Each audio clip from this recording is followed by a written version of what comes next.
Am I the a-hole for refusing to help my sister with her child custody case?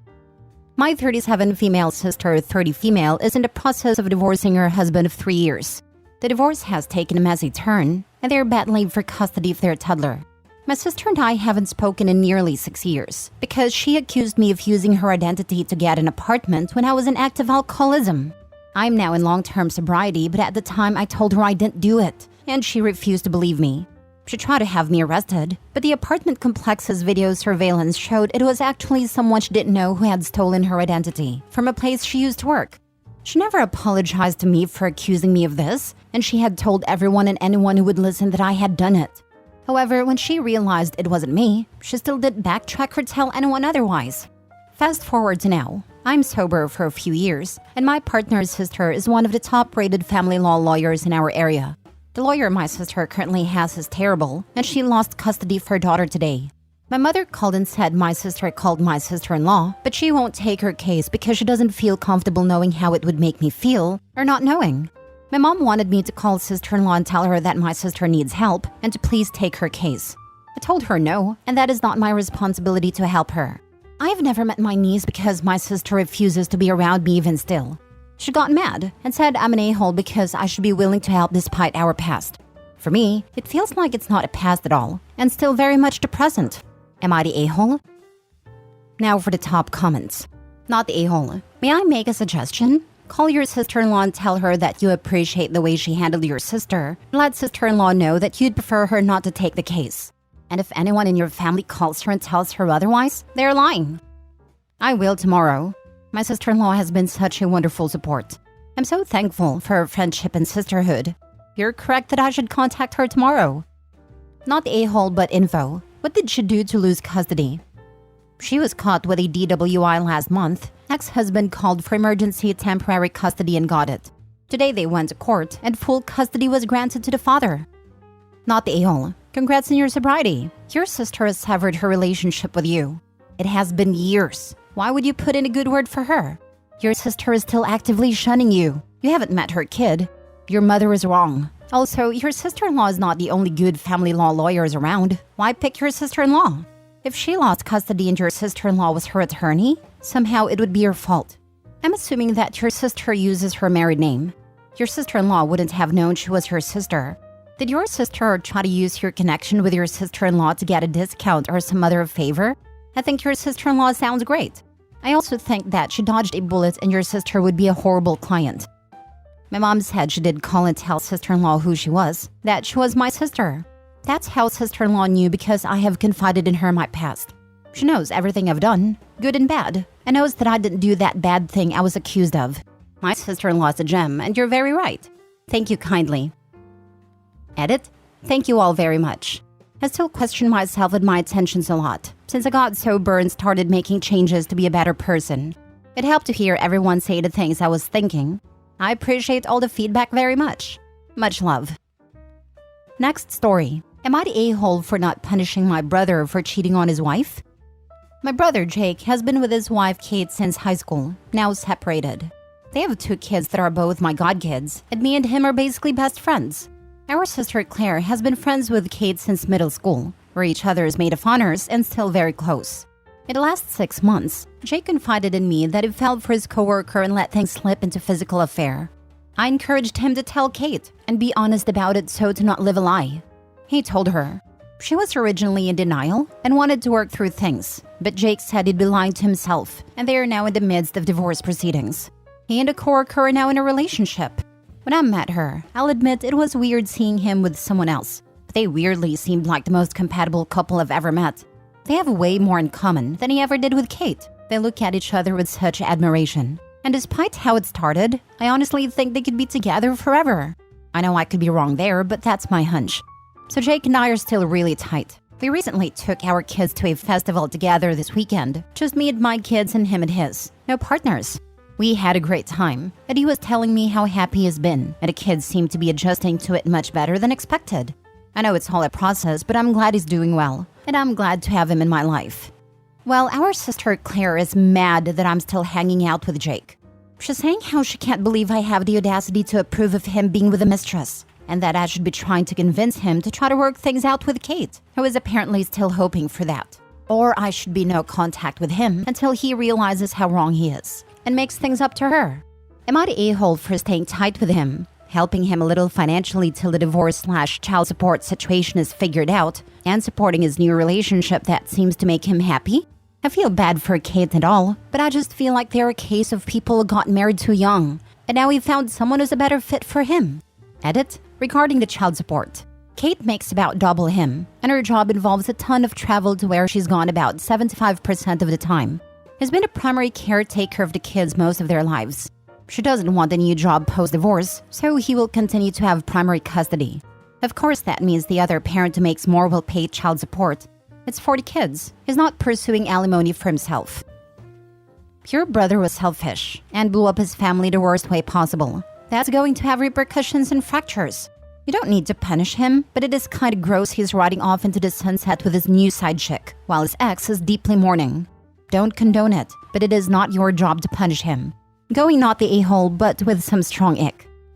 I think the gross thing is trying to manipulate the brother back into a loveless marriage. The end game isn't just to get him to break up with a mistress, but to take back his ex-wife. Why? Because it's convenient for her? He doesn't love her, and familial shaming won't fix that. He's not an a-hole for leaving, he's just an a-hole for not having the balls to do it sooner and cheating. But they weirdly seemed like the most compatible couple I've ever met. They have way more in common than he ever did with Kate. They look at each other with such admiration. And despite how it started, I honestly think they could be together forever. I know I could be wrong there, but that's my hunch. Almost every relationship starts out this way. It's a young relationship, and they're still in the honeymoon phase when things are new and exciting. You didn't mention any major issues your brother had with his ex, and that left her solely because he wanted to get some action. That is so unbelievably selfish, especially since he has 2 kids. In a couple months or years when that initial flame burns out, your brother will probably look back with regret for destroying his family for short-term gratification. OP's comments make it even worse. His brother blames his ex, the breadwinner, by a far margin, for the fact that he cheated, since she was working all the time, but now he's going after her for financial support. So she's off working and making most of the money needed to support the family. He starts an affair, cheats on her for a while, finally ditches her to run off with a mistress, blames her, and now he wants to use the money she was making to build a comfortable life for him and a side chick. If she's working all the time, does that mean that he dropped his kids off somewhere so that he can bang his mistress? Anybody who is able to do that is a terrible person, and I see why the sister thinks so poorly of OP as well. The kids apparently spent a lot of time over at OP's house. OP mentions this in a reply. So not just somewhere, he was probably dropping them off with OP, who if so, wasn't just keeping quiet about the cheating, but actively enabling it. Next story. Am I the a-hole because I want to separate our funds if my husband continues to let his 22-year-old daughter live at home rent-free without doing anything or starting a life? I, Sarah, 38 female, and my husband, Josh, 40 male, have been together for almost 15 years. Josh has a daughter, Lori, who is almost 23. I've been in her life since she was 5. Lori came to live with us when she was 16 and ended up staying with us until graduation. I actually enjoyed having her around. It made house feel more complete. However, Lori has always had a mean streak, which I've kind of brushed off thinking is just some teenage angst. Lori's mother is manic depressive, and there's a concern that Lori might carry this as well. But nobody really wants to discuss it openly. Lori doesn't talk to anyone in the house, preferring to spend her days in a room playing video games until it's time for work. When she does emerge, there's this palpable tension and she often appears annoyed. We get one-word answers and feel like we're walking on eggshells. She does have a part-time job that she seems to like, but she has admitted it's not a long-term career goal. As her stepmom, I've never set rules or imposed consequences. My husband wanted to handle his daughter's issues himself. The only thing I requested is that she helps with the dishes on the days she doesn't have a car, as I have to drive her to work and pick her up. She never pays for gas, and when I ask her to do the dishes, she just leaves them. If she makes coffee, it's enough for 4 people, but she never replaces what she uses. My husband usually ended up doing the dishes to avoid any confrontation. He doesn't want to enforce rules on her either, saying she's an adult and he can't make her do anything. This has been going on for 4 years, and it's causing tension in our marriage. So I asked my husband if we could start separating our finances. I suggested that if he wanted to continue taking care of Lori, then I would give him the money needed for bills and keep the rest for myself. This didn't go over well, and we're currently not speaking. I'm even considering staying with my cousin until we can resolve this, but it doesn't seem like it's going to happen soon. Am I the a-hole here for wanting to separate our finances because of the situation with Lori? Any advice or insights would be appreciated. Thanks. Edit. Lori has had her own car since February of this year and is paying for her own gas. Now for the comments. Not the a-hole. My partner is 24 years old with bipolar and is a teacher. Bipolar doesn't make you an a-hole or lazy. It's time for her to grow up, get some help, and start paying her own bills. You should definitely stop giving her rides to work and make her figure out her own day-to-day matters. She's an adult according to your husband. Time to act like one. This. Tell your husband that according to him, she's an adult, and therefore it's not your responsibility to support her financially. He's cuddling her, and that's his choice. But you and your money don't have to be a part of that. The most important part of being an adult is telling the people you live with that they can't make you do dishes. Or them understanding that doing the dishes and paying for groceries is a prerequisite for her to keep living under their roof. Not the a-hole. It's time for Lori to get a wake-up call and realize that not everyone is going to support her financially forever. It sounds like she needs more responsibilities. Could you work out something where she pays her part of the phone bill or at least pays for gas?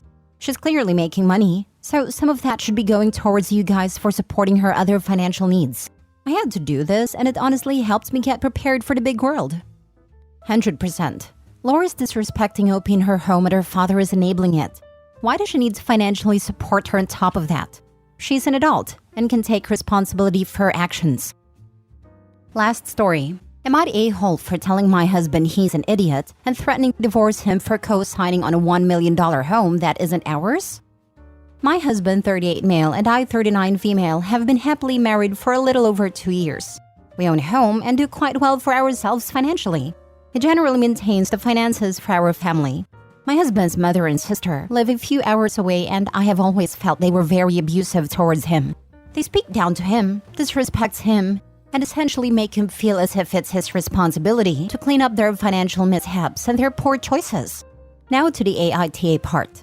My husband's sister and mother have been renting a home from another family member well under market value, at least $3,000 less than what it would rent for now. The owner family member has decided to sell the home. Mind you, it has been trashed and not maintained by the sister and mother. They have little to no respect for the fact that they have had it so good for so long. The owner gave them 90 days to vacate the premises. Immediately, the sister and mother began asking my husband to help them buy a home. They live and work in one of the most expensive housing markets in the US. Additionally, they do not qualify for the type and amount of loan they would need to even buy a modest home in the area. Lower credit score, no major assets, etc., and they refuse to move to a more affordable area. After a lot of back and forth, they finally asked my husband to go sign on a very basic older home that costs $1 million. My immediate reaction was to tell them absolutely not, and I voiced my concerns to my husband. He is usually very level-headed and financially savvy, but I had to be the one to push him and his family for some sort of plan of how this would all work. To go from paying $1,000 a month in rent to well over $6,000 a month on a mortgage not even including bills seems questionable at best, and a terrible decision at worst. I asked my husband why they can't move into a modest apartment and make a plan to buy in a year or two, but he didn't really have an answer, but agreed that they absolutely need a plan in order for him to engage. Again, after several weeks of back and forth with his family, they had yet provide any solid plan on how they would pay the mortgage, bills, and avoid default. Who would be responsible for repairs? No idea. Finally, last week before I left for a work trip, my husband told me he would not be co-signing on the home and that they had done zero planning. I was so relieved and was able to relax on my trip. Well, I returned home at the end of the week and was taking a shower when he walks in and tells me he co-signed for the home. To say I was taken aback is an understatement. I went through all the range of emotions in a short amount of time, but it wasn't until the next morning that what he had done had really hit me. He chose to make a risky investment with people who don't respect him, and did it behind my back after assuring me he wouldn't.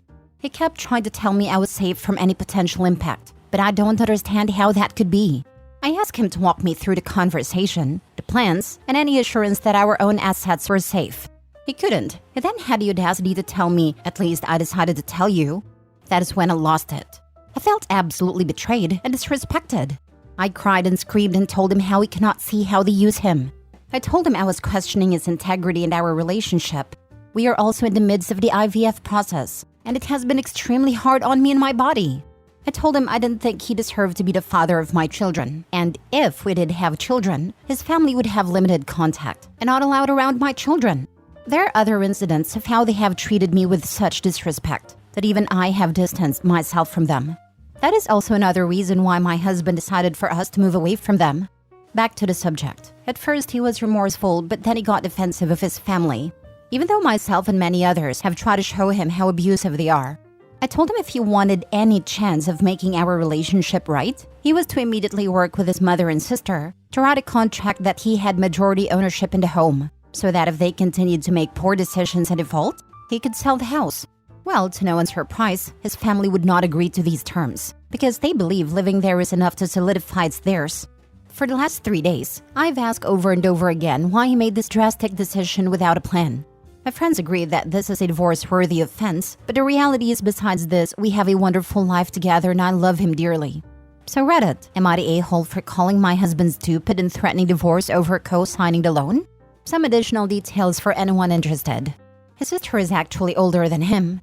He has managed to keep his financial success fairly well hidden from his family, but due to the co-sign process, they now know exactly what assets he has, and I'm certain they will expect more from him.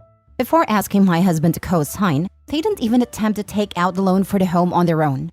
I assume they expect that having him on the loan will give them carte blanche on destroying the home, or default on the loan because he will pay in order not to mess up his own credit and assets. His family does not care for me, and are likely jealous at the life I have with my husband and how they get less from him. Though my husband maintains the finances, we bring in roughly the same income, so this is not a case of my husband having full control over financial choices.